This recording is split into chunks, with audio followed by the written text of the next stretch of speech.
Hi there folks, Sam here, and today I'm going to continue talking about our experience with the Patron playtest packet of the upcoming MCDM RPG Draw Steel.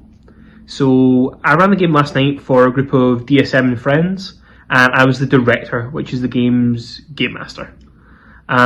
So it was similar to running 5e. It's another kind of fighting monsters game, but there were a few things that sort of made it stand out to me. And I want to talk about them here. So the first thing that I had a little bit of experience with was running what we think of as 5e as like skill checks or ability checks. In this game are called tests. So for example, if you want to clear some rubble, you would make a might test. And all the tests are linked to one of the 5 characteristics. So I think you've got might, reason, presence, intuition, and agility. And you roll the characteristic, not the skill. But you roll the core dice, so it's a 2d10. You add on the characteristic if you have it, and then if a skill applies, you would then add a +2. So let's say you're clearing this rubble and you have a lift. You get a +2 to your roll.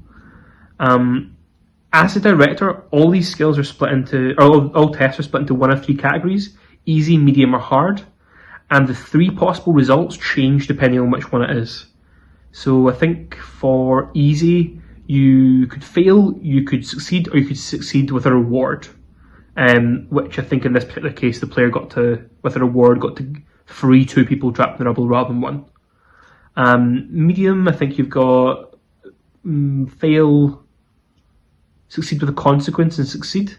And then for hard, you've got fail with a consequence, fail, succeed. What I loved about this as a director was not necessarily having to make up a number, basically, like I would in 5e. I have rough ideas, but that changes all the time, especially as you get to higher levels where you're like, well, a 13 might have seemed good at level 1, but now it seems a bit kind of rubbish at level 20. I like the very clear-cut nature of what is or isn't a success. So I love that. I also love the assistance with deciding, well, okay, you've succeeded, great, move on, or okay, I need to put up a consequence for this, or a success, a reward. And also having guidance there on what they could be. So there was guidance talking about the rubble, obviously you're freeing 2 people, or if you're climbing a wall and you get a reward, maybe you help the next person up. 2 for 1. With consequences, a lot of time there'll be an obvious consequence, but if there isn't, then they say you can award yourself more of your sort of director resource, or maybe you can have the characters lose some stamina, just because health works a little bit differently to how it does in things like 5e. So I love that. I love having not quite like a Pathfinder sort of rule for everything, but a good solid structure that I can work around and I can be creative within, without being left trying to think of consequences or rewards with no clue. The second thing that I really liked as a director was in combat, you've got a sort of structure where you have different warbands. So I'm trying to think of an example. So I think we did combat where there was like a single monster and a monster leading a group of minions. So the way that worked was, the initiative goes, like players go, then you go, until you run out of enemies to go. So the captain leading the minions, they all go together. The minions all act at once, and the captain acts kind of before or after them. And depending on what captain is leading which minions, it gives them a buff. So that was really cool. That felt awesome. And at one point we lost a captain, but in that combat there was another captain who could then say, I am the captain now, and just take over them. And that changed how they behaved, which was really cool. It also gives me a really strong idea of how to use them in combat.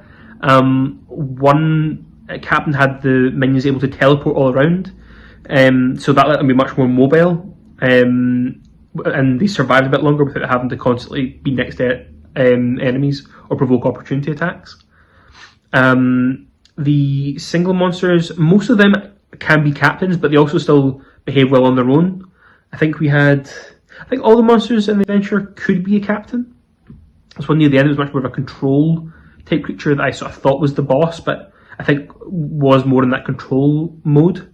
And they do have guidance both in the adventure and in the sort of bestiary, telling you how to run these monsters and what to do with them. So the teleporting monster that was leading that group of minions, their shtick was teleport in, do some damage, teleport out, but if you have some villain points, villain power, which we'll come back to in a minute, you could take them with you, which was just really cool. Knowing how, I would say it was more complex to run than 5e, but it felt easier because I knew what I was supposed to be doing, rather than, okay, it's this creature's turn, it has to go now, what's it got, I'll do that ability right next. This way I was like, well, they can do all the things with stat block, and all this other list of things that anyone can do, so that's a lot of options, but I kind of knew what I needed in that moment, and just having the guidance and the roles. So I think there's like controllers, supports, harriers, brutes, there's loads. But again, the bestiary has a little description of each role telling you what they're good for. So imagine like building your own encounters from scratch. That's going to be super useful. Talking a little bit more on that, I think everyone's familiar with 5e's CR system being not the best, which MCDM did try to fix in their Flea Martels book. So far, the MCM system of encounter value seems really robust. I've only played it, I've designed a couple of encounters, but played it once properly. So lots to be seen there, whether it holds up in the future, but so far, pretty spot on. And I like having that mechanical, or those points to spend.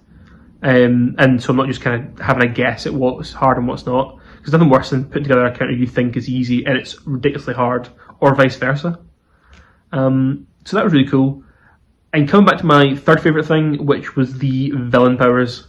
So each different kind of creature has different villain powers. So for this adventure it was demons, and there was a list of I think maybe 5 villain powers. And each round the director gets a bunch of villain power equal to, I think it's the number of players times 2 maybe, and they get to spend that on these cool powers on demons' turns. So the demons could open like a portal, or they could, I think a lot of them were precluded on the portal existing. So like at one point a big more powerful demon looked out of a portal and made one of the characters frightened. A sort of explosion of fire came out of one of the portals at one point. So stuff I had to spend. But in the stat blocks, there were extra abilities that could spend villain points. So the teleporting demon, they could spend some villain points to take someone away with them. And demons specifically have extra ways to get villain power. So if they win, so take someone into half health or 0 health or kill someone, they get different amounts of villain power. But I think it was 1 for when they're dead and 5 for killing a player, which I got right at the very end. So you're generating it back, but you're spending it using either these sort of demon-wide powers or specific monster powers, and that was really cool because it meant that even if I was in, because these were fairly simple encounters, you had maybe like 2 captains and 5 minions in each squad, but each of them was able to do something on their turn that was different from what everyone else was doing. So they're using their own abilities, but they're also, opening a portal, making tentacles come out of that portal, or teleporting around the place. Or one of the demons had the ability to target all the windy creatures in range and like deal extra damage to them, sort of bringing them closer to death, closer to getting more villain points, villain power. So that was really cool. Having an extra layer of tactical choice as a director felt really good. I will admit, for the first couple of rounds, I kind of forgot about them. I was building up, but I wasn't really spending it. And then as it got to later on, I had fewer creatures. I was like, okay, how can I spend this and do more epic stuff? And it was really, really fun.